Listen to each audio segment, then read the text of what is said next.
Hey guys, this is James from TeaDB, bringing you InBetweenIsode number 18.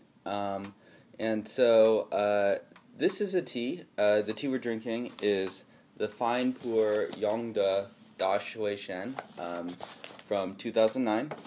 And this tea, I discovered this tea when I announced the Lincang Tea of the Month, which has since been released, and that I drank through a whole ton of teas from the Lincang, which is a region in Yunnan of Arbor, back in January. And so I announced the teas, and then I had this tea recommended to me by Shah, so big thanks to Shah. And then I had a sample sent to me by Dignitea over at Steepster, who writes lots of tasty notes, who I follow regularly. So you should definitely go check her out as well.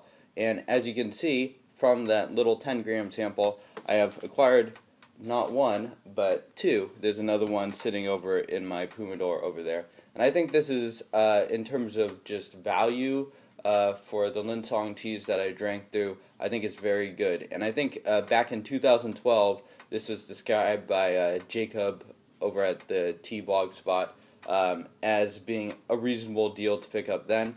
And if anyone knows what's happened to the Pu'erh prices since 2012, it's probably an even better deal now, just relative to the prices, considering it hasn't gone up at all.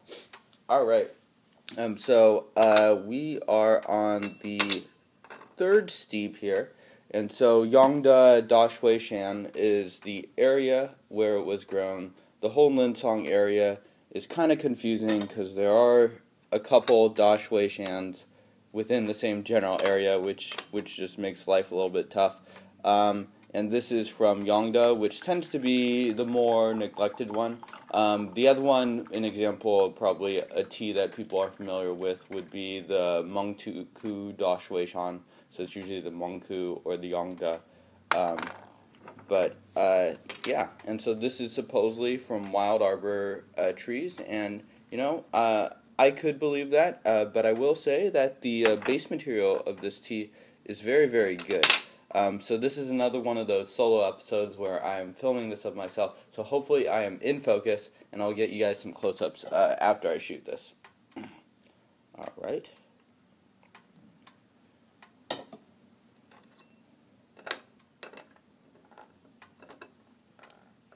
Sit for a second.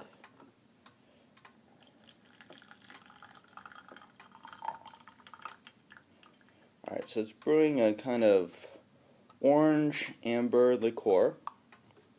The tea was shipped to me from Malaysia, so it's probably spent a little bit of time in storage there.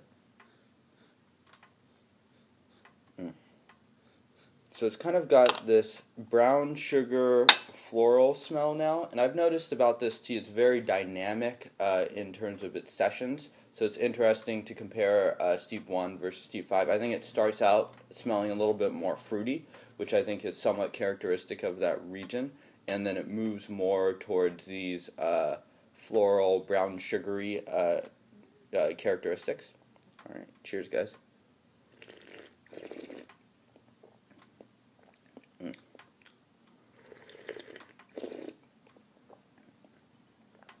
So it's got a nice, full taste. I think a lot of the attributes of this tea are also in kind of the intangibles, a little bit of qi, the returning sweetness especially. I noticed with this tea that it doesn't really hit the throat immediately, but it slowly does, so you'll notice it maybe 25-30 minutes into the session, or maybe a little bit before that. So it's not like an immediate gripping throat sweetness, but it does come. So this tea isn't bitter, but it is still quite astringent, especially when you brew it for longer.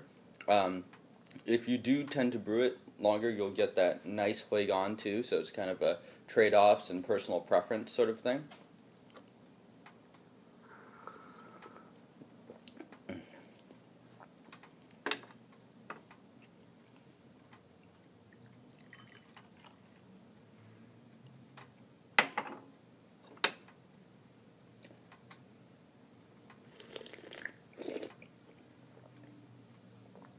So some of those fruit flavors are actually coming to return in this one.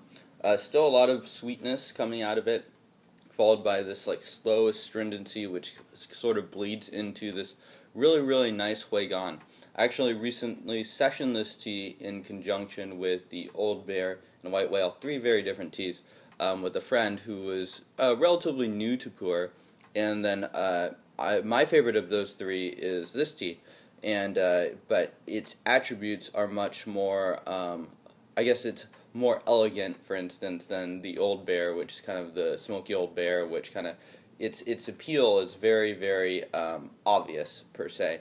And so my friend said that his favorite was the Old Bear, but he also did enjoy this tea. Excuse me.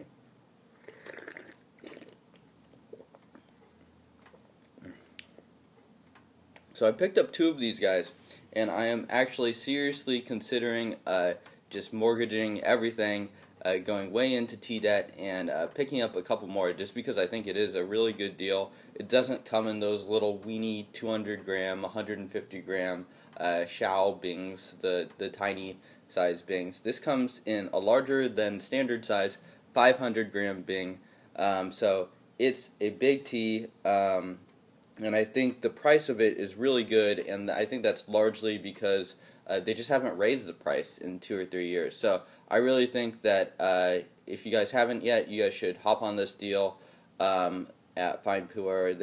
They really haven't marked up a lot of their tea, so I've been kind of combing through their back catalog, thinking about what I'd like to pick up. So I don't know if I said the price, but it's $58 for a 500 gram cake. You will have to pay shipping on that, but that's really a pretty reasonable price for a tea that does this. I've also noticed, we won't be able to note this in this episode, but the longevity of it is also very, very good. Let me take a look at my notes. One other thing I really appreciate about this tea is when you're drinking a lot of young pu'er, which is what basically happened to me in the Lincang Tea of the Month stuff, as well as this month with the Wuliang stuff, you become to appreciate teas that don't really get your stomach going. And I think it's really important to pay attention to your body when you're drinking young pu'er. There's a lot of people that have just overdone it and suffered from consequences, both short-term and long-term. So I think a lot of these young pu'er weren't necessarily meant to be consumed in high quantities when they're so young. So it's definitely something to be aware of. And this tea is really fine. It doesn't hit my stomach in the same way that, for instance, the Yunnan sourcing Nanpo Jai or the Mushu Cha would. And I know part of that might be just because it is from 2009, so it is 5 years old at this point. But I think I wouldn't at all be surprised if this tea would have been fine on my stomach 3 or 4 years ago if I had consumed it. Just because, I don't know, just because of the overall characteristics of the tea, and I think a lot of that takes some figuring out to do, and not everyone obviously doesn't have the same body, so teas will have different effects on different people. I think that's something else that's important to know. So I'd highly recommend trying this tea. Yeah, and so thank you guys for watching, and I hope you guys enjoyed this in-between episode.